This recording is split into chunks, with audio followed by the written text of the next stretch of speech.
everyone, and welcome to Marks for Life podcast, making its return with your hosts, Jimmy and CJ. We rebranded to become all elite in all pop culture, from AEW to Marvel to video games to Netflix and so much more. You name it, we talk about it. Come join us, and welcome to the show.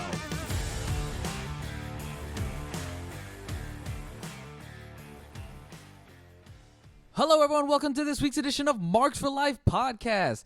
My name is CJ. And I'm Jimmy, and we're actually joined with a guest this week. Whoop, whoop.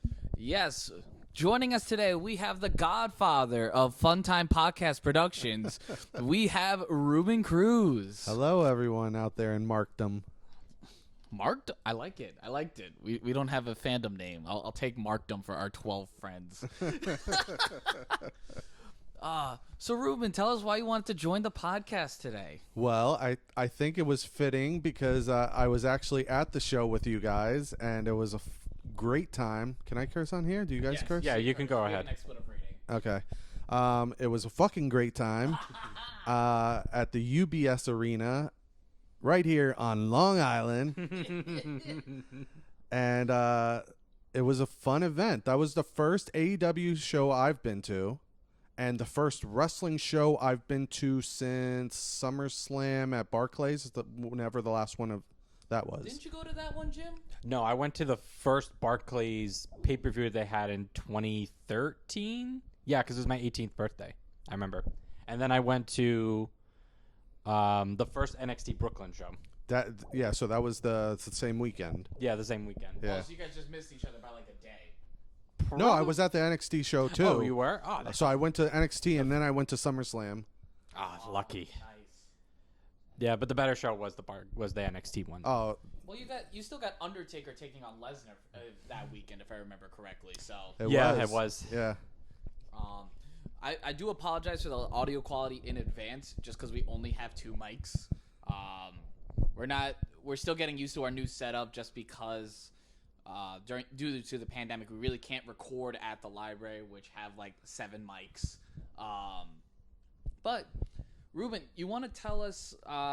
Let's give you a 3 count. Uh-oh. Cross pod promotion? Cross pod promotion. So, if you guys want to check out some other podcasts that we do, we have something called Friends Watching Wrestling, where we have this segment on there. It's called 3 Count. Now, I feel like it's only fitting for our listeners to hear more about Reuben and his various interests. So, what is it? It's your favorite wrestler, favorite match, and there's one other thing that I forgot. Well, what was the third one? Oh, your favorite memory? I think it was of 3 Count. It's a 3 count. 3 count we is haven't whatever. Had many guests on that other one. By the time this one comes, God, where are we in Funtime podcast? So when does this come out? This is gonna probably come out Thursday. Today is Thursday. It's Next Thursday. Saturday. Okay, so at this point, I think the last FWW was Survivor Series 87 that came out. So but we've watched. So on the other podcast, we backload, and we've watched up to I think 89. Did we do WrestleMania 4 yet? It hasn't released yet. I think that's the next one. That is the next one. So that's gonna be a big one. Yes, that was our guest appearance, but I completely forgot what questions we asked him. Whatever questions you just said. So, favorite wrestler, favorite match, and you know what? Let's go favorite memory. Okay. I'm quite a bit older than Carl and Jimmy. So I started watching pretty much from the womb because my mom got me into wrestling, and she got into it from her dad. And your uncle, right? Pretty much almost everybody. Well, yeah, Sorry.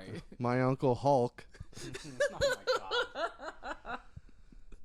God. That I'm not even. Do I want to know that story, or do I want to? No, I'm not going to explain that. You have to subscribe to the Patreon to get the backstory on that one. Oh God. So I've been watching wrestling since I was little, I remember really getting into it around like 4 or 5 when we're talking 87, 88, 89, that era.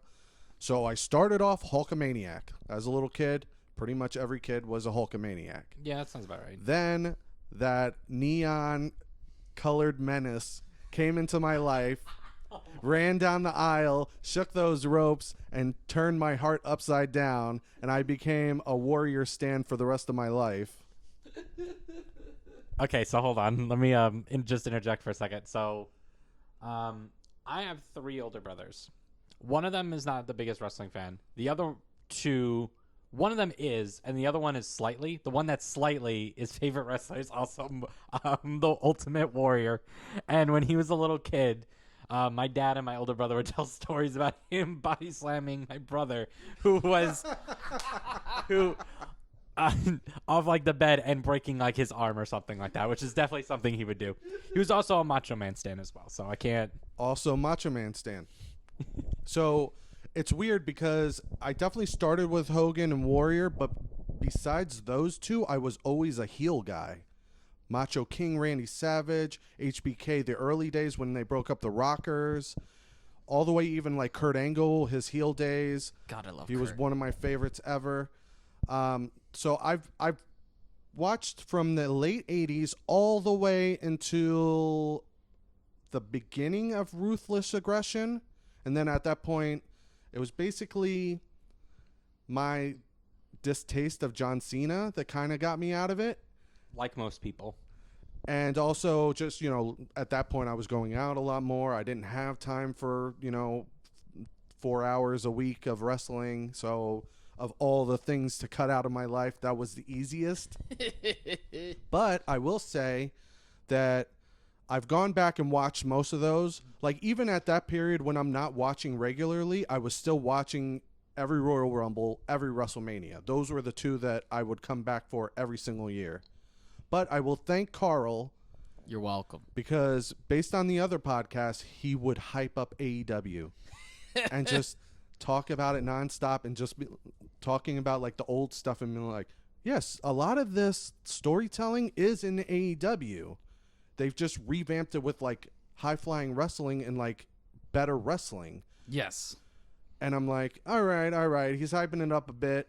Let me give it a shot. So I started watching, which I did start watching right when it started, but it was kind of Off and on. It was a different promotion 2 years ago compared to where it is now. because the Jericho focus with the older Jericho, who wasn't as good as he used to be in the ring, was kind of throwing me off. Plus, I didn't know most of the guys from their indie days, where I didn't watch many indies. I would every once in a while pop in because I'd hear something on Reddit and just be like, okay, I'll watch a couple videos. But I didn't really know most of those guys. But now I fully invested. I went as far back as I could, which is only August, sadly, because there's no backlog of all these. Not yet. They need that's according to what we believe. Not yet. I think they do have something where they've been in the talks about it for like a network type of thing. So I'm assuming probably by the end of next year we're probably going to get a backlog catalog. At that point, I'm all in. I'm going to go back, and it's only a couple years. I just got to catch up. But I get the storylines. They do a great job of explaining everything. Like with the Hangman storyline, even though he was out, they still kept him in the storylines and were talking about him enough to where you understood what was going on. So I appreciate that.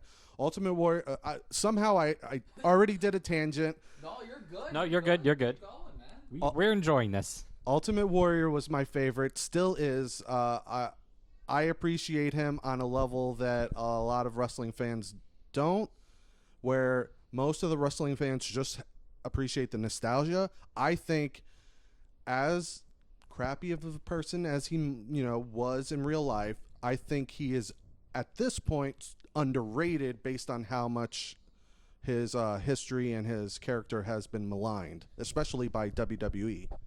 So because this is not Funtime Podcast Productions and this is a different podcast, I will admit that Ultimate Warrior's pops are through the roof back then. I will never admit it on our other podcast. I will give you that his pops are crazy. Like the crowd goes nuts for him.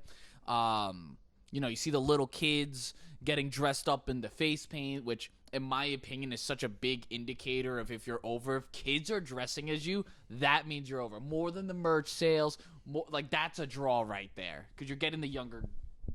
Yeah, so like just like my brother Chris, that's exactly what he did as a kid, and dressed up as either Macho Man or the Ultimate Warrior because that was his favorite thing. Yeah, that's the thing that I still go back to, and I'll still watch 80s wrestling besides the podcast because they were characters. Whereas the characters nowadays, even when they're characters, it's really just real people playing like slightly different versions of real people. Even with like a Malachi Black, it's still a real dude with some weird cultish things, which I appreciate, and I think it's a brilliant character. But even at that point, it's not some guy from Parts Unknown coming down in a spaceship with laser beams and freaking tassels everywhere. It's like that Survivor Series promo threw me through a fucking loop. Oh, just wait, man. We're at the beginning of his crazy promos. Like it was a time, the 80s was, everyone was doing cocaine like nonstop and would just go straight into promos. And they were also doing steroids too at the time because this is a pre-steroid trial WWE. Oh, it was encouraged. So it was a mix of that and regular drugs and alcohol use. So I can only imagine. What a time. What was your favorite match though? Like what was your favorite match? Just okay, so I'll give an old school match, and I'll give a newer school match. Sure. Old school, it's Hogan Warrior. Not so much one because it was Warrior winning the title. Yeah. That was an awesome moment. Two, because besides WrestleMania 3, to me that's the big one. WrestleMania 3, him and Andre is just like still etched in our memories. Even if you weren't there or weren't even alive to see it, WWE has done a great job just making even newer fans know that is history and that is important. Mm-hmm. WrestleMania 6 is right up there for me.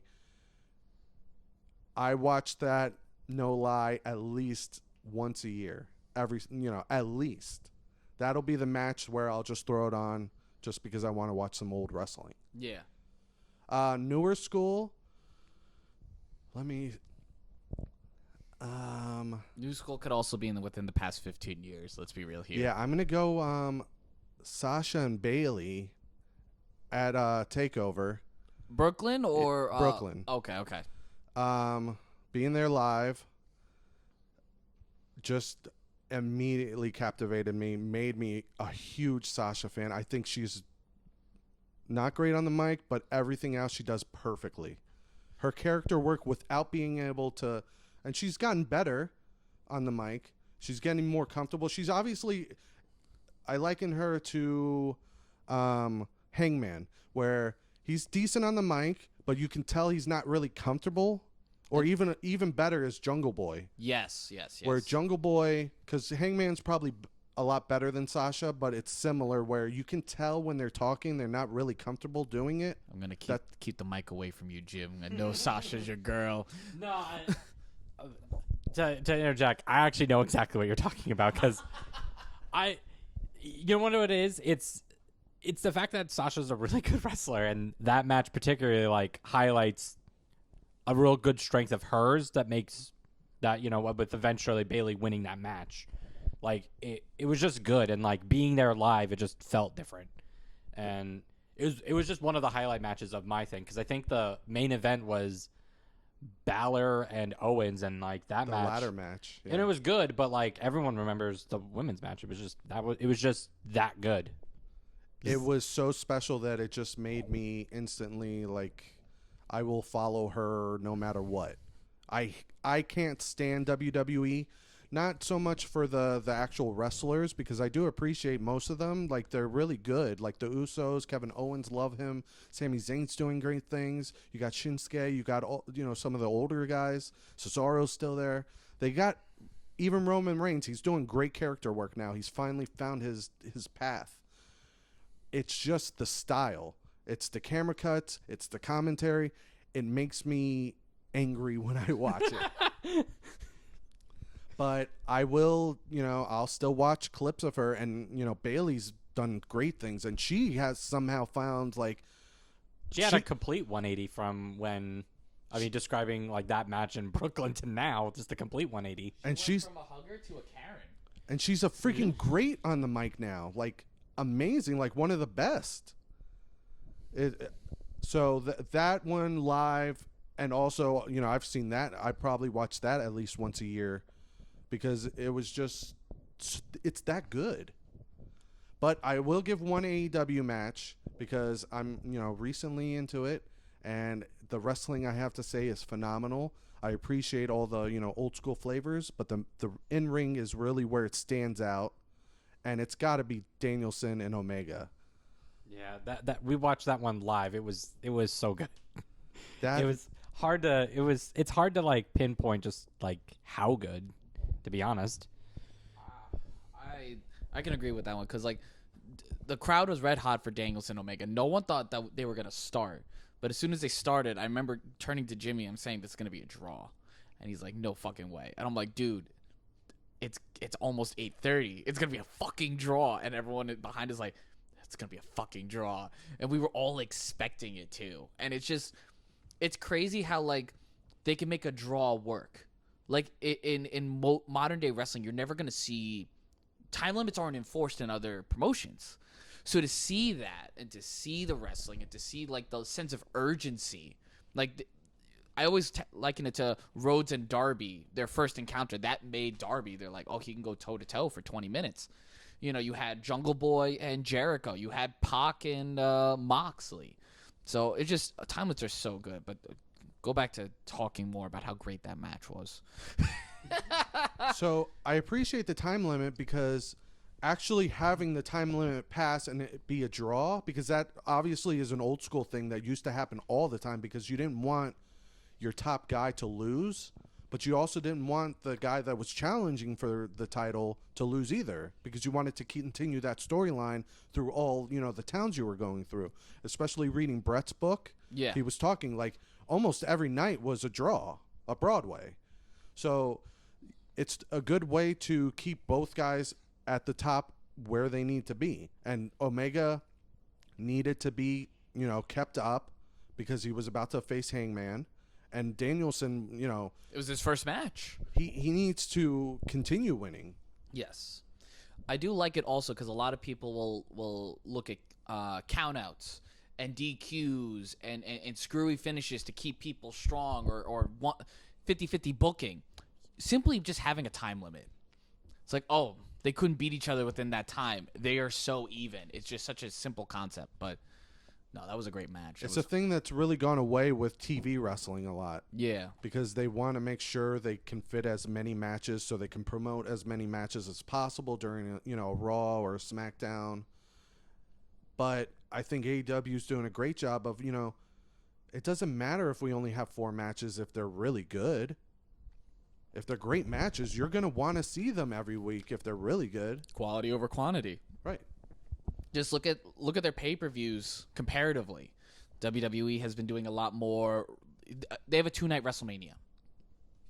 Trying to get everyone on the card. And me personally, while I do agree that they have the talent to back it up, I don't think they have the stories to back it up. I don't think it's worth watching 2 nights. I think it doesn't mean as much, which is also why, like, unpopular opinion, I think Wrestle Kingdom should go back to 1 night as well. I feel like it kind of cheapens it. I feel like it's very cheap, and I don't like it.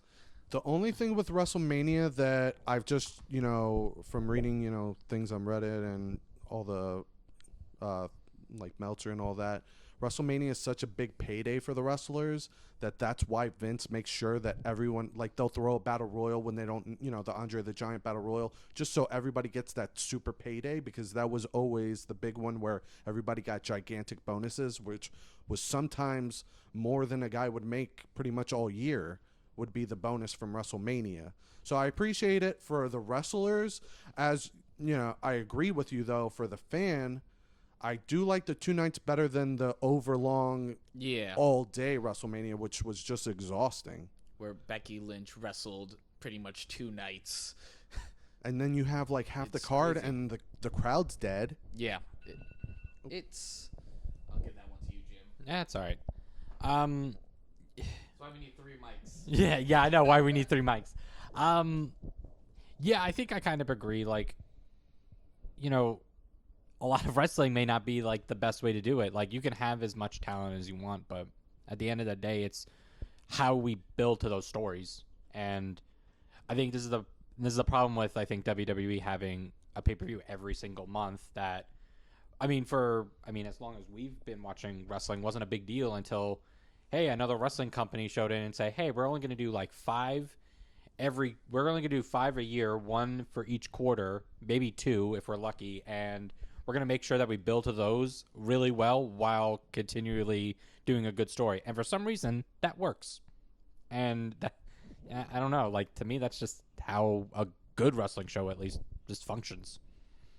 Which is the transition. Let's actually talk about that. Let's talk about our experience at AEW. Let's talk about the UBS arena, the parking, the drive, Oh God, do we want to? No. You might lose listeners knowing about Carl's driving tendencies and the anger that exudes from him. Listen, I feel like it makes me more relatable. Yo, if you are coming from out of state and you're going to a Long Island show, go the fuck home. You are clogging up the roads. You are literally making it so difficult just to get into the build. Like, you are literally hogging up lanes just to cross over, just so you can cut off 2 cars. Just stop. Just stop. Stop. But to be fair, you got a sick ass parking spot thanks to a parking attendant whose name we do not know. So It worked out. Bribery works, all right? It worked out in the end. I will say that the organizing of like getting to the event was, I don't know, it's 50-50 because like when we went to Arthur Ashe, I think the only problem was that ridiculous unnecessary line that we had to loop around the boardwalk that connects the subway station to the stadium, and like for some reason that existed and there really wasn't a need to do that. So I don't know. The parking wasn't bad though. I'm just speaking louder so this way we can just keep the mic over there. Yeah, the parking was not bad at Arthur Ashe. It was just the whole setup afterwards was terrible. But UBS, parking sucked. It was confusing. It was very confusing. I know Bill was saying, "Oh, I mean, told you to go the other way." I was like, "I don't think you did blow past a couple guys that were like trying to get your attention and tell you where to go, but it still was confusing because they didn't have signs directing you to which kind of parking you were supposed to go. They had diamond parking, silver parking. Like, what the fuck does that mean? Where's prepaid and not prepaid? Like, where are those signs? I don't understand. But easier.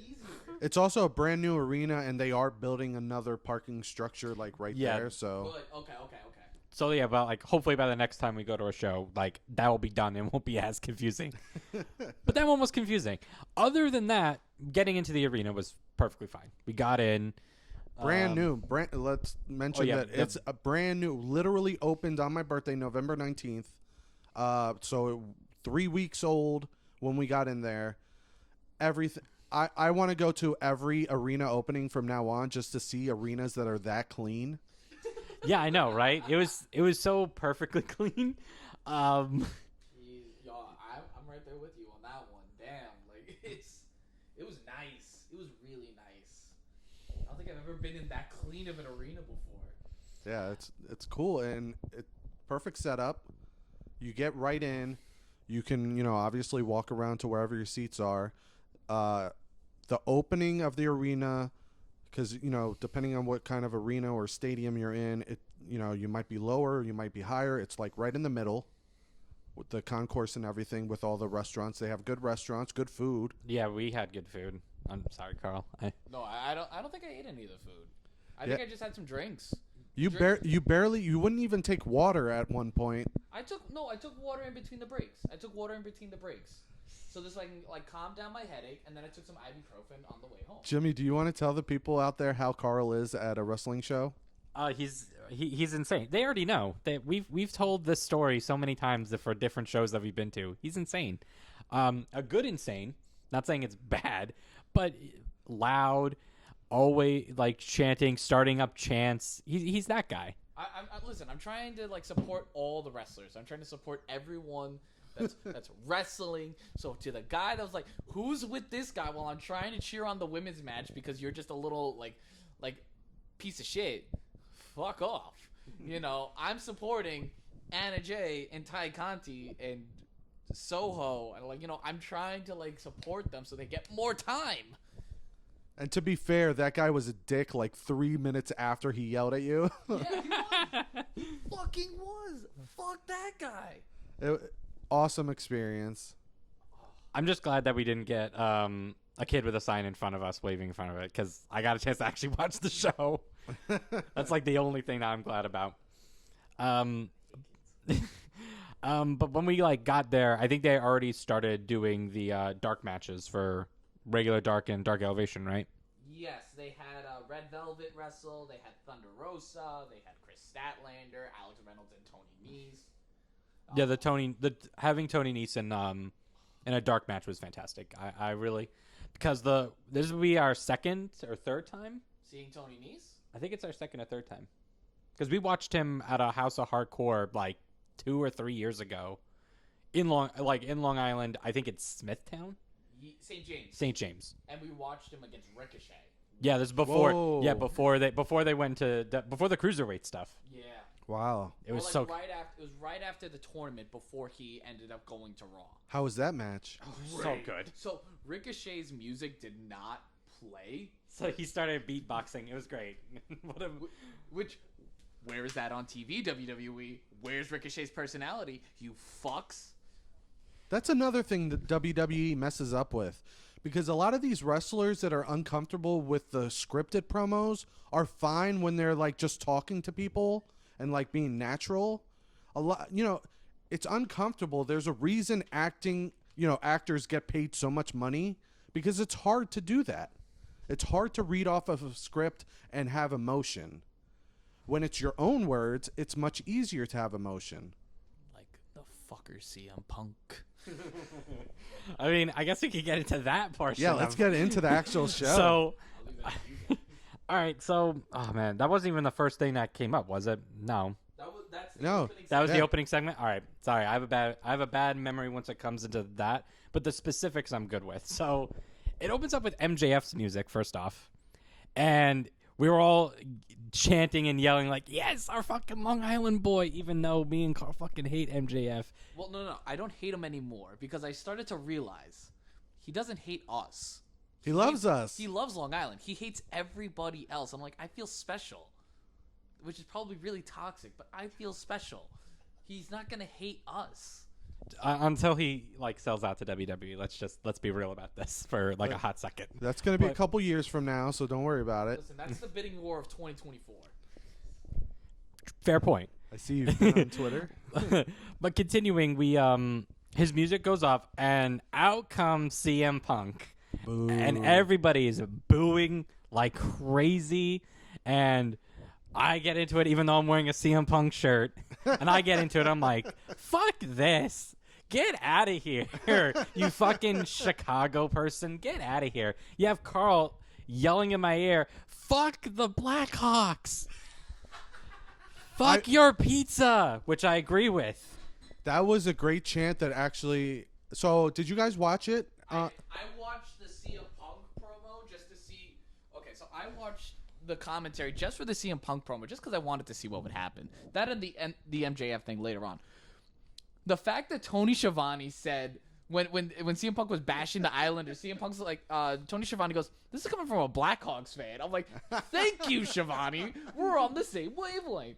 And then he paused it, and you hear, "Fuck your pizza." Dun, dun, dun, dun, dun. Yeah, and I think that was started in our section or something Because like that. We tried to get so many different chants going, but I don't know if it was just the way the arena is situated. The different sections are so far apart that it's really hard to coordinate the chants. But when they do coordinate, they coordinate very well. And I will say that. That one popped up on TV. And CM Punk even stopped himself mid promo to be like, "What is this chant?" Oh God! And he went on a whole tirade talking about like how horrible MJF is, and overall still a good promo. It's not like it was bad. It was just He's just upset because his breath stinks. I am proud of us that we booed CM Punk. We're the first town to boo him, right? Since he's been back. Mm-mm. Who? Full Gear. He got booed during the match against Eddie Kingston. Oh, well, that makes sense. You know, it's Eddie Kingston. non-pay-per-view though, and To be fair, this is the same crowd that cheered him literally in September. And they just went over here and like, I know we were talking to Bill, and we're like, Bill's like, didn't you just cheer this guy? And we're like, listen, we love CM Punk. We do. But not against our boy. If you were facing anybody else, we'd cheer for you. But not against MJF. I just explained it. It was heel Bret Hart in Canada. That's MJF right now. He is like when he's going to wrestle on Long Island, and it's not even Queens. It's not Manhattan because he gets booed in those places. It was 50-50 when we went to Grand Slam, half and half. People were cheering for MJF. It's crazy. He gets some cheers even in other towns, but it's, but it's more than, it's like at best 51-49. We haven't had a star like this since Mick Foley. And let's be real here. The last time CM Punk was up against a Long Island boy like Mick Foley, CM Punk got his ass booed because he's a bitch. You stand no chance against Long Island. Strong Island, motherfucker. Windy City, more like Beachy City. That's why I walked away. Yeah. But yeah, and then the segment ended and it kind of just rolled around, and I think this is why I think I respect this particular show a little bit more than the Arthur Ashe one. This one was just a pure straight love letter to Long Island the entire time, and I am here for it because that never happened in WWE. The one time it happened in WWE was one WrestleMania, and it was taken away the following night. That's what oh God. But the next match, Battle Royal. it was the Battle Royal? Yeah, they rolled right into it. Right into it? All right. Because they knew. So, like, the big thing with AEW is that they plan their shows, like, smartly. Very smartly. So in Arthur Ashe, Tony Khan knew that we would be chanting for Bryan Danielson and Kenny Omega throughout the whole night. Because New Yorkers are pieces of shit. But being pieces of shit gets what we want. Like cheaper parking. Like cheaper parking. That's all I'm going to say. But they knew we wanted MJF. So he's like, let's fuck them and then give them what they want. Because we were bitches about it. But we got it. We fucking got MJF. And just probably one of the most Long Island entrances of all fucking time. With Did you watch that back?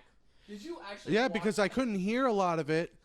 So they did a video package for MJF that they usually save for pay-per-views. yeah, Like Darby gets these a lot, and his are usually badass. He does some crazy stunt or something in them. But MJF gets this sweeping, like Friday Night Lights almost-esque. yeah, stepping on the gridiron on fucking Plainview High School, and then talking about fucking like Long Island bagels and pizza and just like, what was it like? If you don't get it, you're probably poor. And I'm like, yeah, you are. Fuck your jobs. and then while a ton of people are already in the ring, MJF comes out. He came out in the car, correct? Or am I thinking of the promo package? No, you're thinking of later on. You're thinking later on. He came out. In the video. He came out in the car. Okay. Yes, but he walked out into the arena. No, that's what I'm thinking of. Yes. Okay. So he comes out with his fucking old Plainview varsity jacket on, and then goes into the crowd where his boys, and I'm like, yeah, this is such a fucking Long Island douchebag thing, but I fucking here for it, man. I'm cheering it on, like, let's fucking go. And oh man, that match was good for like a storytelling like battle royal. It was very good. It was For a battle royal, it was serviceable. It was pretty good. I mean, it was just all us popping for MJF anytime he did anything. So it got cut off in the commercials, but they showed one of them where he would run in, kick somebody one time, and then run back out and hide. And then do the cheers on the top corner behind We Wardlow. would blow up and just pop for that.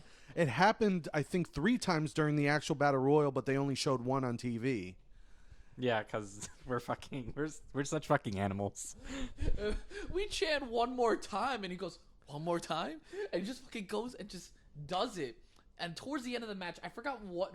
Did he eliminate Wardlow? Was that it? Who did he eliminate towards the very end where he just starts dancing and he's just like doing the RVD chants? He's just like, MJF, MJF. And he's just doing the Ric Flair strut in the corner. I think it is, though, because... It was like Wardlow. It was Wardlow, I think... oh, God. It was like a big mess because like it wasn't just Wardlow. Oh, God. Do you need the participants? Because I can name the participants. Yeah, let's go with the participants. Okay. Was Seidel? Seidel was one of them, right? Matt Seidel, Wardlow, Matt Hardy, MJF, Dante Martin, Powerhouse Hobbs, Ricky Starks, Leo Rush, Jay Lethal, Kazarian. God, I'm missing two. Your memory is so good. Like, do you appreciate, Jimmy? Yeah, I do a lot. It's freaking crazy how much you remember. I'm thinking. It wasn't a tag team. It was not a tag team. It wasn't Sean Spears. He wasn't in there. He was on the side. He was on the outside. He was such a good. Holding on to MJF's ring. God, who was the last? The look on Sean Spears when MJF let him grab the ring, and the joy in his face. His character work is phenomenal recently. Like, he is great, and the fact that the look, Bill mentioned it while we were there. By the way, for all those that don't know, Bill is the other guy on our wrestling podcast with me and Carl. Literally just the other guy. The look with the jacket with no shirt underneath is such a great heel look. It's really good. It was so good.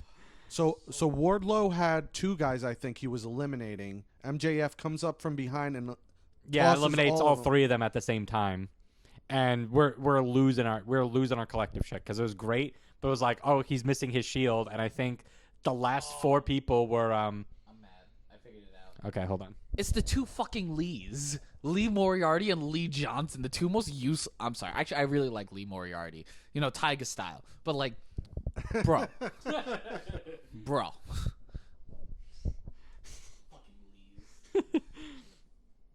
But I think after that big elimination, it was just him. I think it was Kazarian, Ricky Starks, and Dante Martin that were left. Those were the final 4. Was out for a bit, I think, right? there was definitely, I think, 4. There was definitely 4. I know one of them was Ricky Starks because he was one of the last 3, and the other one was Dante Martin, who won along with MJF. Spoiler alert. Oh, it was Kazarian. Yeah, I figured it was some way. Yeah, because then Kazarian gets tossed. Yeah. And it's down to Team Taz's Ricky Starks, and at that time, Team Taz's Dante Martin. And they were going to go in on MJF, but then I think Ricky Starks, started wailing on Dante or something. No, Dante comes up from behind Ricky and tosses right. him That doesn't out happen until after. Right. and betrays him. So we're going to talk about that? That moment. Fuck that moment. Dante Martin literally had... It would have been perfect. Dante Martin should have Team Taz behind him. It would have been great. But no, you have to just be a fucking little bitch. Like, this is the storytelling I don't fucking get. This is WWE storytelling. It was like, he joins up for 2 weeks. Everyone was super invested in this. Like, holy shit, this is great television. This is going to be awesome. Have Leo Rush go through all of Team Taz to get to Dante Martin. Meanwhile, you still have Ricky Starks in there. And it's just, why? Why would you do that? Like, why? Because, like, oh, I'm just going to betray him. And, like, you didn't know you were going to be in the fucking match, bro. You didn't know you were going to be in the match when you signed the goddamn contract. Like, why? That's legally binding, you dumbass. Legally binding. This is so stupid. So this is one of the things that we missed being there that the people at home got to see is for the rest of the show, Taz is losing his mind, talking about how shitty his lawyers are. Such a fucking... And how pissed off he was. He did such great character work. I love Taz so much. He's so awesome. What was he saying about the lawyers? They were shitty. Like, what? You got to elaborate on that. He didn't really elaborate. He was just like, he was like so flustered, and like the rest of the show, he's like, you know, Over the contract? he's just like, my damn lawyers, damn it. See, this is why I think that they should be having some sort of audio things for the fans to have to listen to the commentary. But that's why I had to rewatch it, because as great as our experience was, I would have missed that, and that's such great. It's obviously great content because it made Carl almost lose his shit. I'm gonna be honest. Taz should replace JR. Taz is such a gem. I love Taz. I love Excalibur, and I love Tony Schiavone. JR, it will always be one of the greatest of all time. But like, he doesn't add what Taz adds, and Taz is just like he gives that New York. We need a New Yorker on that goddamn commentary team.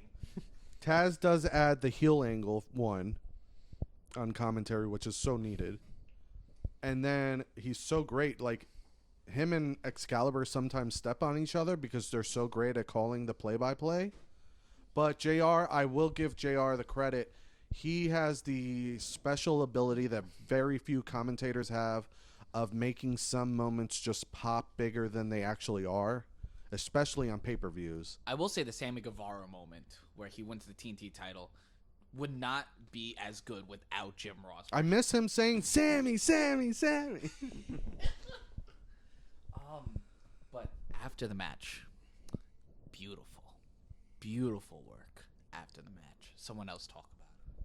So after the match, you have Dante Martin eliminating Ricky Starks, and it's MJF versus Dante Martin for the ring the following week. Everyone's cheering. They're like, yeah. But then Ricky Starks comes and starts wailing on Dante Martin, and MJF was like kind of leaving, or he's already left the ring, and he's like kind of like doing the man, should I go back in there and help him? Should I not? And he's doing this for like a good 5 minutes, and we're like, yeah, go in. And he's like, nah, I'm not going to do it. And then he goes down in, and then right before he starts making any moves, he stops and then starts wailing on Dante Martin. It looks like he's about to fight Ricky Starks, and everyone's just like cheering the hell out of MJF as he's running down the aisle. And everyone's like, Tony Schiavone's like, he grew a spine, and Excalibur's like, he's gonna do something honorable. Oh my god, big fucking face turn. In that moment, they both look at each other. They both start wailing on Dante Martin, and everyone's cheering the heck out of him. And Taz's just like, do it, kick his ass, MJ. It's funny because no matter what MJF did in that moment, if he went face, if he beat up Dante, we were going to cheer no matter what he did. Yeah, exactly. And then you get like CM Punk coming back and saving Dante, but like, who gives a fuck? But I don't know what it is. Like that really set the tone, because like for the rest of like that night, it really was just a love letter to just all of like the Long Island talent that were on AEW, because let's, I guess, move on to the next one after that. Oh, yeah. It was Luchasaurus. What was it? It was Varsity Blondes and Jurassic Express taking on the Acclaimed and... God, what was the bitch ass? Oh, 2.0.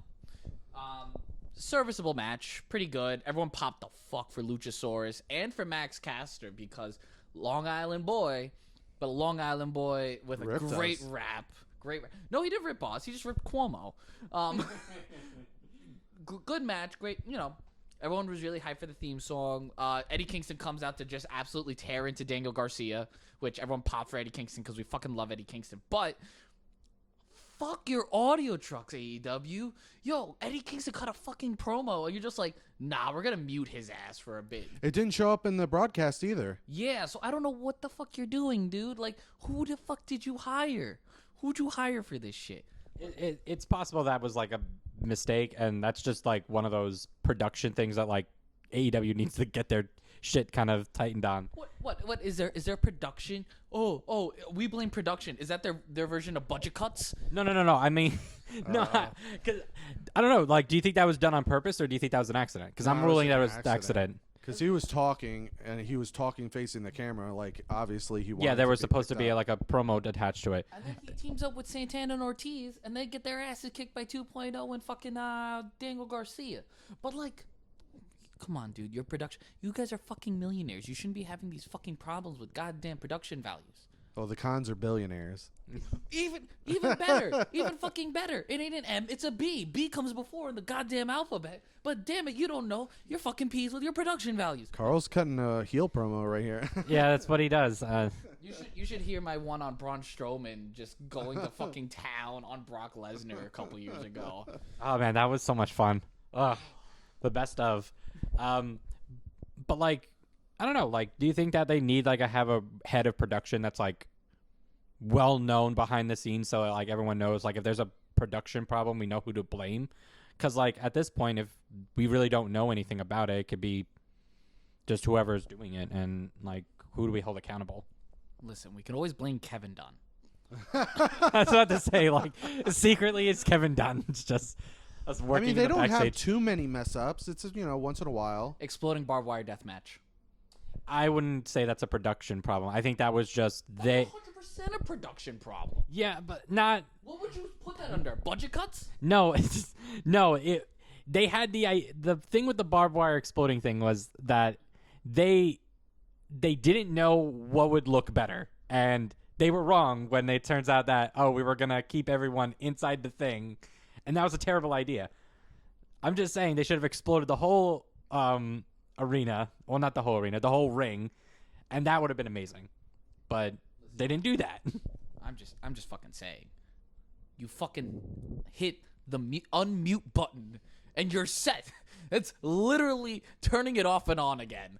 I wonder if that was like some intern in the back who accidentally hit it, and then like, oh fuck, what do we do? What do we do? What do we do? And then like, oh wait, this intern accidentally hit the mute button, and then they had a, Vince McMahon moment of you're fired right there on the spot. In all honesty, Matt Hardy should be in charge of producing.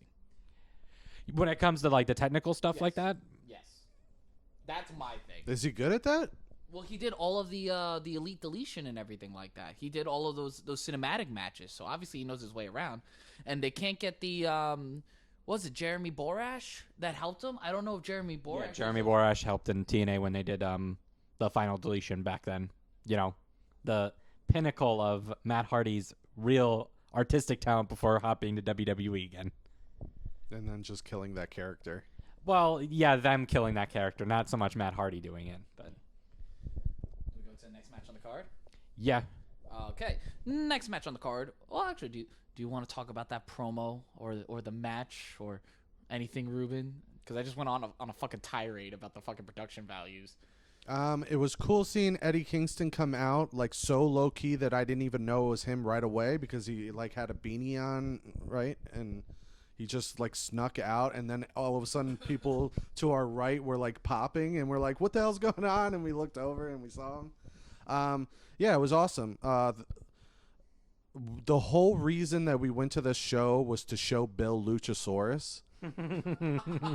Because Carl and I have been telling him there's a dinosaur wrestler, and he's like, okay, yeah, dinosaur gimmick, whatever. And we're like, no, this guy, he's not a man, he's a dinosaur. He just didn't understand. And then, but the great thing about Luchasaurus is the gimmick is fantastic and hilarious. But then when he comes in and he gets that hot tag, he's a house of fire. He freaking cleans house better than anybody in AEW right now. And it's always fun. Jungle Boy's amazing. His balance is unmatched in AEW right now. Like the things he does on the ropes and just flies around. Top 3 with ropes. I will say Phoenix got him, but like... Oh yeah, because Phoenix with that run on the top rope where he kicked the. Well, we'll get to that one in a little bit because I guess we have enough time to talk about Rampage for this one. Yeah. It's only like 6:30, but like, nah. Bill was so excited on the way home. He's like, I got to see a wrestling dinosaur because like Bill, for people that don't know, Bill is very. How do I put this? Early '90s wrestling fan. He loved. He was a big fan. Of course, he loved Bret Hart, but he was like, oh, I remember the days of tugboat and Oh, I forgot to. That's my catchphrase. Tugboat. yeah. So I just wanted to give you that little shout out, give you that little segue. But we got what was it? It was like tugboat, the fucking Yeah, he loved the Abe characters. Knuckle and Coco Beware and just like he just loves a lot of just like. I felt like I should have asked him about his feelings of Shockmaster, but you know, I don't think watched because he didn't watch WCW. Yeah. like so does he not know about that or? No, we told him about it. I don't. Did we show him the video? I didn't show him. I think I Would might have that showed crush him. his spirit? No, I think I did show him at the place me and Carl used to work at. Oh, okay. I think because we would watch YouTube videos. There a was lot. nothing to do there. That's. Oh my god, such a great video. Oh my god. I feel like that needs another resurgence because like every few years it pops back up and everybody starts watching it again. And God, I love. and he's what's his name? Fred Ottman. Yeah. He's like always on Long Island, like doing signings and stuff. Is he from Long Island? Because he's here like all the time. Pull it up in a second. Our stat guy is gonna look into that. But yeah, that match was fun. It was good to see. It was definitely good to again with another Long Island boy, getting the pops and praise. That's upsetting. Oh well. It's actually in the second paragraph of his Wikipedia before we get into his professional wrestling career. It says, second paragraph, in 1993, he debuted as the Shockmaster in World Championship Wrestling and immediately fell over, losing a mask on live television while his teammates broke character and laughed. This botch hurt his career in the short term, but is now generally regarded as the worst debut in wrestling history, a notoriety he capitalized upon after his in-ring retirement. That's awesome. That's an amazing Wikipedia entry. Oh god, we lost so much train of thought. Next match, what was it? Next match we had. It wasn't Hater Riho. It was Was it the triple threat? No. It wasn't a triple threat. It was Young Bucks with Brandon Cutler and Adam Cole taking on Rocky Romero and Chuck Taylor of Chaos, accompanied by Wheeler Yuta and Orange Cassidy. Solid match, a little too long for my take, but I do enjoy. Okay, so actually, my sister's boyfriend's brother went to that show. He was ringside, so he was part of the crowd that was chanting for Brandon Cutler. Oh, really? That's amazing. It was hilarious. It was hilarious. But all in all, it was a Young Bucks match. And it was a Chuck Taylor, Rocky Romero match. You know, it was meh. You know, it was okay. Yeah. No, until the end, where we get another Long Island boy making his return to AEW. Sue. Sue and her son Trent Beretta. Oh my god. Fuck that guy in a couple rows ahead of us. He's like, oh, Trent Beretta's not coming back tonight. I was like, no, we're getting fucking Sue. Fuck you, you piece of shit. And then the white van came out. He ate his fucking words like the little dipshit he was. And I'm just like, I am a god. I am a god. And we had Sue. We had bald Trent. And Trent went on a fucking tear. And then we had the biggest fucking hug because Chris Statlander came out. Sue was in the ring. We were sitting right by Trent's family. It was a great fucking time. It was great. It was. I totally forgot that Trent was from Long Island until he showed up. I'm like, why is he here? And I'm like, oh yeah, that's right. He's from Mount Sinai. Yeah, that was a good moment. Them getting the big hug in the ring was cool. It was great. Chef's kiss. Chef's kiss. What was it? A couple segments after that, right? There was a couple of them. Yeah, we had oh god, there was the ones. Yeah, but there was the other segment with Men of the Year. That was also part of Sammy Guevara Rhodes. Okay, because what is it? Tony Giovanni was going to do an interview with Sammy, and then Cody comes up, interrupting as usual, and says, "Yeah, I'm going to challenge you for the TV title. I think next week. Next week." TNT title. Yep. And literally right after that, we had the Men of what is it? Men of the Year. That's what they're called. Literally right above us, which was fucking cool because we had no idea until we were like looking around and like, where the fuck are they? Because everybody's looking up, and we could hear them. And I couldn't see who was it? Paige. I couldn't see Paige, but I could see Scorpio. And then our whole section just starts yelling obscenities at them. No, because the guy in front of us is like, guys, we're right underneath them. Why don't we boo them? And I'm like, fuck you! Fuck you, you pieces of shit! Well, we got some good information in that promo that thankfully Dan Lambert's coming back soon. Oh God. What are you guys' feelings on Dan Lambert and that whole storyline? I want to kick him in the balls. I don't understand it. Okay. I don't. So Carl doesn't know anything about UFC. Do you, Jimmy? I know a little bit, but not as much as I would like to know. I know, like, I saw Junior Dos Santos show up, and I was like, oh, this is kind of cool. When did Junior Dos Santos decide to get into wrestling? And then, like, a whole bunch of randos that I had no idea, and, like, Paige Van Zant and everything. I'm like, okay, I don't really know any of these people except for Junior, so what the fuck is going on right now? And, yeah, then we get that whole, like, tag team thing with the Inner Circle, and I wasn't totally into it, but to each their own, I suppose. I think it was the wrong pairing, putting them with Inner Circle. They needed somebody, I don't know, maybe somebody more over to go, or give Sammy more of a spotlight in that feud, because they really focused around Jericho and Jack, and nobody really cares. Sorry, like we watched the beginnings of that feud because that started in Arthur Ashe.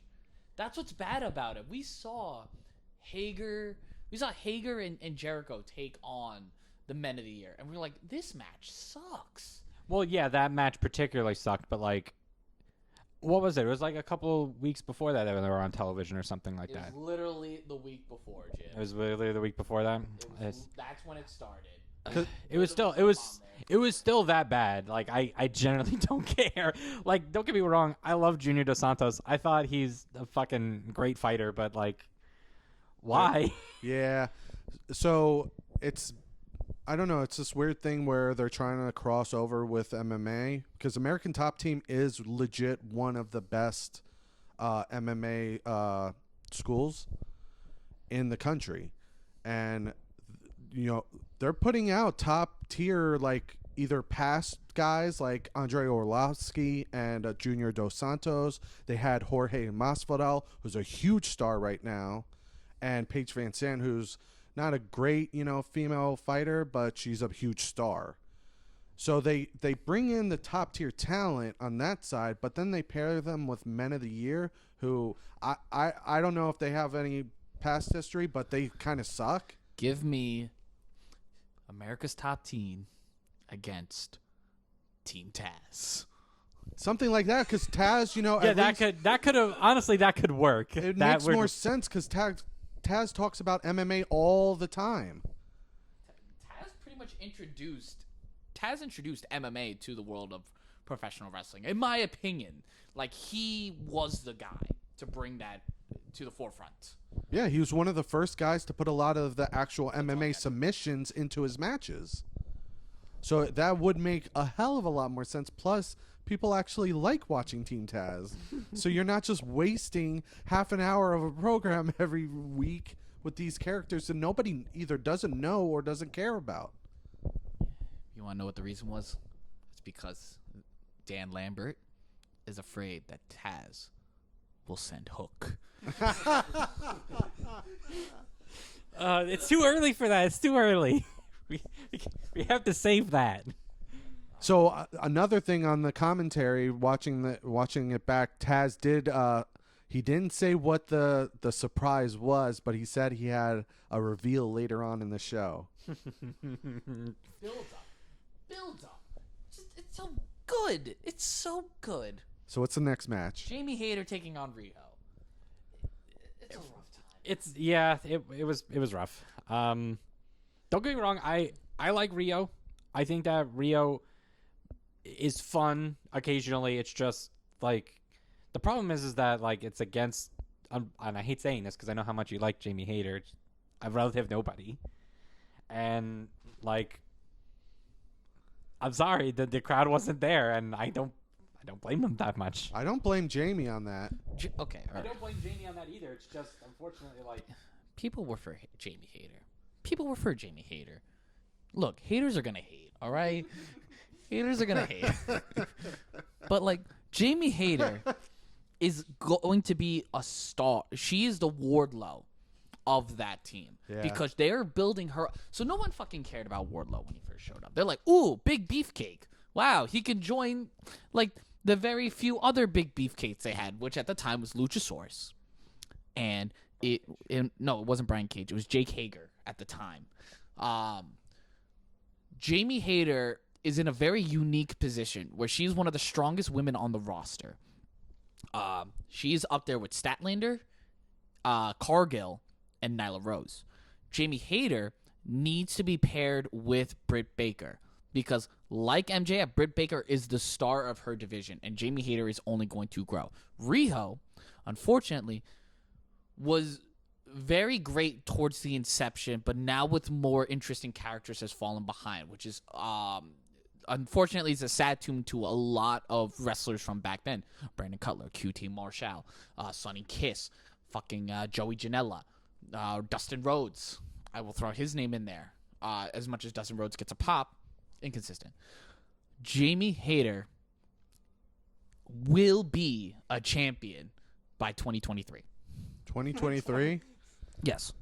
Okay. yeah. So the fact that you bring it up to 2023 makes my point just as meaningful. Now, again, I'm not hating. I'm not personally like hating on Jamie Hayter. It's just for that one match that was the unfortunate like downturn for that night. Well, look where Wardlow is back in 2019 versus where he is now. He's immensely over. I'm giving Hayter that same amount of time. There's a huge difference between those two. They're in similar positions, but the huge difference is, as a heel, Britt Baker's getting cheered. As a heel, MJF, except for on Long Island, is getting booed. People want MJF to get his ass whooped by Wardlow. People don't want Britt Baker to get her ass whooped by Jamie Hayter. Not yet. It's a matter of time before like that character. Who knows? Maybe in 2 years from now, it might happen. I'm very good with my predictions. Anybody can predict things like 2 years down the line. You got a good shot at it. I predicted. Well, I remember I told you I actually predicted AEW becoming a company. Yeah, he did. I will admit that he did. As All In was done, I'm like, that's gonna be a company. Oh, so when they already started. Well, yeah, because we had talked about it, and I think at the time we had said that it was going to be Bullet Club specifically. Okay. And that was the only part that was wrong. But the group that mainly did All In, which was Rhodes, the Bucks, Omega, like that got pushed into being all elite wrestling. He did. I mean, Cody kind of called it like immediately after he left WWE. Like he wanted to do that. Oh, I didn't know that. to our 12 fans, I called that. I'll give you credit. But I think it was a good match. It was Hayter's best match to date. It played much better on TV than it did live, because being live, we could feel how dead the crowd was, where when you watch it on TV, we're still making enough noise to where it doesn't seem like it's totally dead. Also, the camera cuts on that match specifically for like Riho help her so much, because for me, I appreciate her character. I think she is a good wrestler, but I don't think she's great because for a tiny person, a little small slender figure, she needs more impact in her wrestling. That's my opinion. Someone like Darby Allin does it the best that I've ever seen a small guy wrestle, where he puts his body and puts so much impact into his moves, especially like his dives and everything, where it looks like a big guy hitting you. And that's partially, the other person selling as well, which helps a lot. But Darby really puts his body on the line, but it's also safe. She needs to do more of that stuff, which she did at the end of the match. And at the end of the match, we started picking it up, and we were like more excited because it was going back and forth, and it was really cool. Definitely, probably a little too long though. Yeah, maybe. Are there any other matches we're forgetting before the main event? You're just forgetting the one segment where Tony Schiavone is interviewing the Varsity Blondes and Julia Hart, and Malachi Black comes out and pretty much just spits in the face that people don't want to be cool, which is essentially Pillman and Hart, and I'm fucking loving it. Give me Malachi kicking the heads off of everybody that thinks they're cool, because Malachi Black is cool. You know, Julia Hart's sister actually cried. Her little sister apparently actually cried about that segment. Fuck your sister. Oh my god. So what is that leading to? So this past week on spoilers. This past week on Winter is Coming. Malachi Black actually is debuting another member of the House of Black. So it looks like we're gonna get a Malachi Black led stable, which fuck yes. He is bringing in Brody King, who is just recently off a tear in Ring of Honor. I actually just watched Ring of Honor Final Battle, and he was one of the very few names that I was keeping my eye on, because I'm like, this guy looks different. First off, he's like if you mix CM Punk and the Butcher into a person, and I'm just like, this guy fucking scares the life out of me. So that's why he said something about King in his promo? Yes, that's going to be Brody King. So, like, AEW is really profiting off of the Ring of Honor closures. I'm fully expecting to see Jonathan Gresham within the next 6 months, maybe after the launch of Terminus. But Brody King is on there, and I cannot wait for Malachi Black to get Ruby Soho. You think she's going to join? Well, the most... Or is he going to get her by spitting in her face? And also, so in the vignette that you were talking about, he spits in the guy's face, right? Yes. And then the guy spits on the ground, vomits the black stuff on the ground. Yes. But all these other people, he spit in their face, and it didn't do that. They spit in the back. In the back, they vomited. But they didn't turn to House of Black, though. Oh, no. He doesn't want to recruit them to House of Black. I thought so. Oh, so it's different spit? Yes. When it's in a live crowd, it's more of like, those are the targets that they're going to go after. That's probably what it's... They don't have tattoos. They do not qualify. See, I would have done maybe different colors.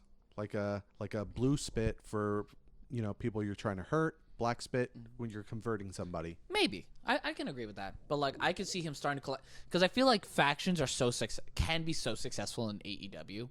Like, you have the Elite, you have Best Friends, you have Team Taz, you have Inner Circle, Pinnacle. Inner Circle, Pinnacle. Meh. Well, Pinnacle actually, FTR is the most successful people of that stable. Inner Circle, Pinnacle. I think the House of Black could be or Death Triangle. I think House of Black could definitely stand out differently from them. But yeah, I'm excited for that. That's gonna be cool. Main event time. So we get our last Long Island boy for the main event, John Silver versus Bryan Danielson, in, I would say, a really fun match. I thought it was fun. So this is when I went full heel on the crowd.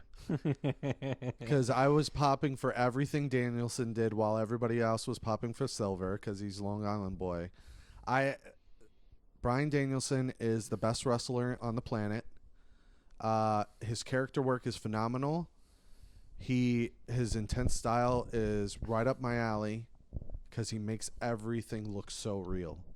I don't know how hurt the other guys are after the matches, but it looks like they are in pain. So something I do want to bring up. Reuben brought this up to me, and I didn't notice until the show because I decided to keep an eye out for it. Bryan Danielson continues to come out of the face tunnel, which is a very deliberate thing, which really fucking confuses me. So I don't know if Bryan Danielson is a face or a heel. I don't know.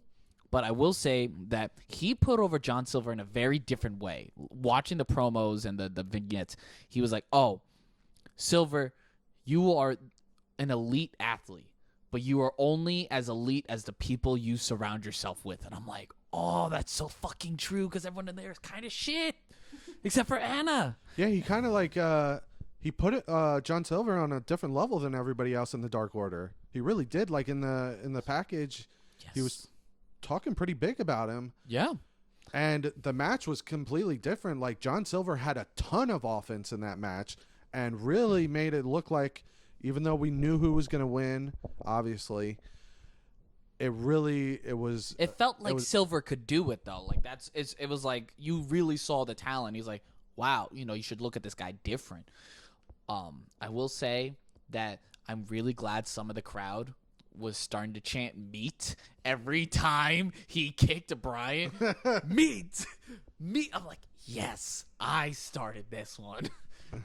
I really hope it translates and it continues where he just gets meat chants every time he hits somebody.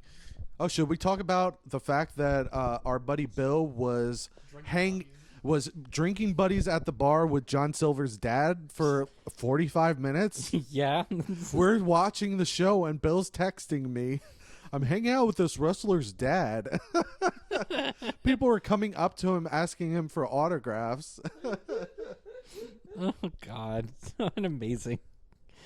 One of the best parts is I saw his dad, and I'm doing a fuck him up Silver, fuck him up chant. So the crowd's starting to do it, and I look around, and then there's this woman that's videotaping me, and I'm like, what? And she goes, no, keep going. He's like, okay, fuck him up Silver, fuck him. That was like his stepmom or something, and I'm like, yeah. Yeah, because his dad's seat was very near us. Yeah, and he was one in the silver hat, right? Or am I confusing? Yeah. Okay. Just want to make sure that I'm clear. Because, like, I'm trying to pay attention to the match, not everyone else in the crowd. He's the guy that looked like he could have been a Raiders fan. Yeah, I know. Oh, man. But at the end of the match, Danielson wins. He's going to kick in John Silver's head. And then our cowboy, Adam Page, comes out and does some cowboy shit. All right, so let's go into this. Let's end the episode talking about this match. We still have Rampage to talk about, though. We can put that into next week's episode. All right. Huh? We got time. Yeah. So, watching this match, we're gonna be talking about Winter is Coming right now. So if you haven't watched it, go watch the fucking match, Jimmy. So watching Hangman Adam Page defend the AEW Championship against Bryan Danielson. This is his first match as champion, and I know Reuben and I have talked about this a lot, where we were like, is Hangman is he like overrated? Not overrated, but like weak champion, or like, but like I remember I was talking like we need to see how his first match plays out, and against Bryan Danielson, it was a fucking clinic. It was a fucking clinic. Nothing felt too long. Nothing felt too short. It was so well paced, and the emotion was there. Went to a 60-minute time limit draw. Such a huge thing because they made such a deal about time limit draws. 30-minute time limit draw, 20-minute time limit draw. They always say it's a 60-minute time limit draw for championships specifically. Has not happened yet in AEW. This is the first one, and it was fucking good. It was excellent. You could really see that Bryan and Hangman were on the same level, and it put over both guys, and it was just excellent. It was so fucking good. It was so good. Like, holy fucking shit. I want more. Where do they go from here? 2 out of 3 falls? Iron Man? I Quit match? What the fuck? So Carl and I were talking about this the entire drive home. Where do they go with that match? Because for Hangman to win clean, you kind of destroy the build-up of Danielson. I mean, it could be done where he wins clean and Danielson, is such a big star that he could get over that. But you've had the build-up. Then you have, if Danielson wins, it just completely destroys Hangman. Horrible champ, one time, and then you have to build up some kind of story after that. The draw works. The only thing is I wish him and Omega didn't have a draw before that. because it kind of takes the fact that it was a 60-minute draw does add to it, and that it was actually for the world title helps. The key point for that match that just sold it to me was the end. That Hangman hit him with 2 buckshots, had him ready, but Danielson was rolling to the ropes. He could have still got out of it as the bell's ringing with the time going away. That's a perfect finish. That is as good as you can do that finish. I don't know where they go from here. I almost wish for some reason Danielson goes somewhere else, actually, and Hangman gets to battle someone else, because I want Hangman to have a nice run with the title. You know, at least give him, you know, at the very minimum 4 or 5 months, you know, at the very minimum. Because, you know, all the champions are at least 4 or 5 months, right? Except for Omega. What are you talking about? Omega was a year. Well, yeah, he said 4 or 5 months champion. And At least. Yeah. At least. So Yeah, at least 4 months, except for Omega, who's had it longer. That's what I'm saying. There are 4 title holders in AEW's history that have not exceeded 4 months. Scorpio Sky and Kazarian with the tag titles. Actually, 5. FTR is another one. Cody Rhodes in his second run as as TNT champion. Same with Brody Lee, and then Riho. Riho just about made 4 months. But though, like, it's very far and few between to have less than like 4 month reign. Because I think it's a kind of a slap in the face of the fans if he doesn't have a run at least that long after the build up for years. Give me Danielson and Page in an I Quit match at Revolution.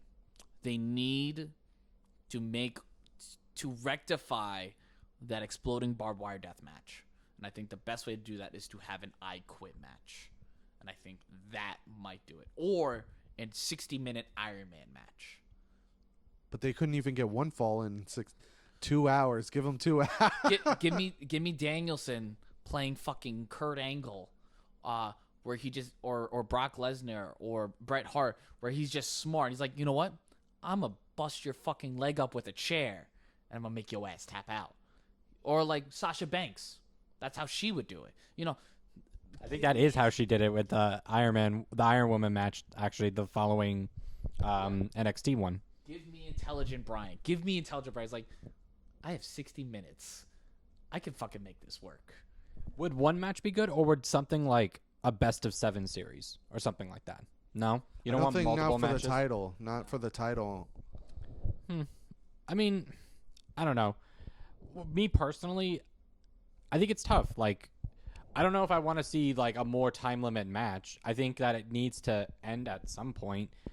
The thing with like the best of series match is that like, oh, like you can have that smart Bryan Danielson moment, and it would be quick, and it'd be like, okay, it's because he cheated or something like that. Oh, it's because this moment happened, and then you have Adam Page like thinking, oh, I'm doubly thinking now, really smart now to like, oh, okay, I'm just gonna do the same thing and kind of play off that for like 5 or 6 matches or something like that.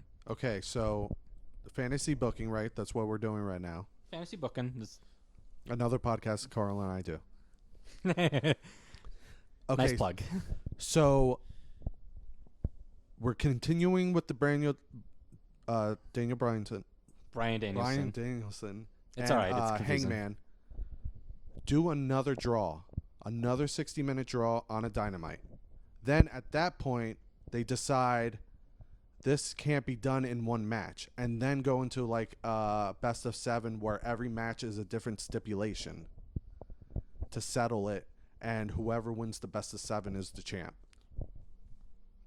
That way you can have Danielson beat him in like 3 of the matches, but then you have Hangman win 4 out of the 7, win the overall, continue to be champ, but you get Danielson actually beating him some of the time. Would that count towards his win-loss record, or would it just be the final because that's where I'm thinking. How does the win-loss? Because I was thinking about this doing actually the fantasy booking, like when I'm making the matches and the pay-per-views. How do battle royals count? So battle royals don't count towards your singles record.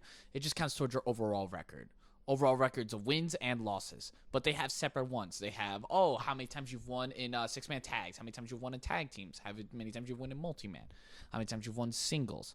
They also reset at the beginning of every year. So I think if we're to do that, the best way would be to start it on TBS, to start that best of 7. But only the last match counts towards your record. I think all the other 6 should Well, that's what I'm saying. should be unsanctioned. Should be unsanctioned matches, not lights out matches, but unsanctioned. Only because they only count towards the final standing of the records. Unless they come up with like their own like specific AEW version of it, where they are unsanctioned until the last match. Yes. If we're thinking the same way, I like that idea. Only because I feel like one match is not going to do it, and I think it's going to be pretty tiresome if you continue to do long 60-minute matches. Just like it's great once in a while. It was great when Omega did it with Danielson, and as soon as I get an opportunity to watch Page and Danielson, I'll watch that one. But like, I don't think that the correct thing is to like do another 60-man down the line. I think the better thing is like let this play out more. Really hammer in the wins and losses for each person, but if they're not going to count overall, like that's fine. Ooh, I thought of a really good match. Not maybe the first match, because I think every match should have a stipulation, not a singles match. The first match should be a pure wrestling match. So for you might know where I'm going with this. So in Ring of Honor, for the pure championship, they had a pure championship. The rules were that you had 20-second count on the outside of the ring. You are only allowed 3 rope breaks throughout the entire match. And once you went through those 3, if you went to go grab the rope, didn't count. You were still stuck in that hole, and I feel like that'd be a great homage to Ring of Honor that just ended, but 2, I feel like that'd be a great way to start, and it can also show the conditioning. Okay, Paige can go 60 minutes, but what about intense matches week after week? Because we've seen Bryan do it. What about Paige? And I think that could be a great way, and it ends at Revolution. Give me the fucking end at Revolution. And it would be an homage to both of them because they both were Ring of Honor alum. Yes. So I think that'd be a really good idea. I like cool. That. That's I totally forgot about that. Thank you, Josh Woods, for showing me that Ring of Honor pure championship match at Final Battle. He actually just debuted for AEW Dark recently too, so I really hope they pick him up. But yeah, I think maybe we should stop here and then let the listeners check us out next week for Rampage. Yeah, I agree. So you're gonna stick around with us, but to talk about it. But thanks for coming on. Can I walk out and then come back in? Yeah, of course. Thank you guys for having me. Of course. And I wanted to mention that I have been listening to you guys. I listened way back in the day when Carl told me about the podcast, and then I picked up ever since you guys came back. And it's phenomenal. The only one I didn't listen to is Animal Crossing because I don't know anything about that. That's fine. Neither do we. Yeah, we didn't listen to it either. Except I don't listen. You have to had listen to because I had to post. Yeah. Oh, by the way, Jimmy, you are the me of this podcast. I'm glad that we have like-minded people. Yeah. So, Reuben, is there anything you'd like to plug in? I would like the final time on this episode. Yeah. I would like to plug Funtime Podcast on Patreon, Funtime Podcast Productions on Patreon, at Funtime Pods on Twitter, and also Triple Threat Tournament Podcast on pretty much all of your streaming podcast services. And just so this way we are going to plug in our Gmail at funtimepodcastproductions@gmail.com. That is funtimepodcastproductions@gmail.com. That is funtimepodcastproductions@gmail.com. Funtimepodcastproductions@gmail.com. Email us if you have any questions, comments, concerns, or suggestions on what we can do for our podcasts.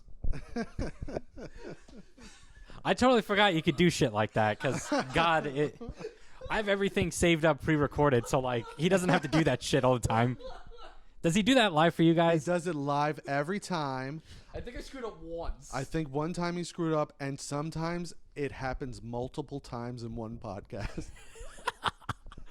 All right. So we're going to say goodbye, and then we'll begin the next one. Jimmy, you know what I forgot? Let's bring this one back because of our buddy Reuben. Until next time, audio marks.